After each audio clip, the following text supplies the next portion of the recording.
atugonge mihuri. Kwa sababu shetani ametugonga mihuri ya ajabu. Kwenye paji la uso kila mtu anakuwa na muhuri. Kwa hiyo huo muhuri aidha unakuwa wa shetani au umeandikwa Yesu.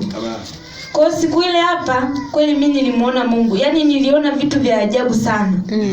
Yaani baba alivyoniwekea mkono, ule mkono niliona sio mkono jamani, niliona moto. Yaani niliona moto mpaka nilichanganyikiwa, nikawa sielewi kama niko hapa, nikaona kama niko sehemu nyingine. Niliona moto kwenye mkono wake. Alafu ule moto una maandishi ndani yake yameandikwa Yesu. Yakawa yananisogea, yani anavyonigusa hapa, ukawa unasogelea moto. Kwa kweli niliogopa sana. Niliogopa. Kofi yako wapi nyenye?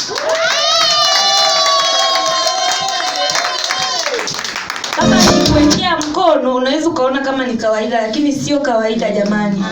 Mikono ya baba ina uwepo wa Mungu sana.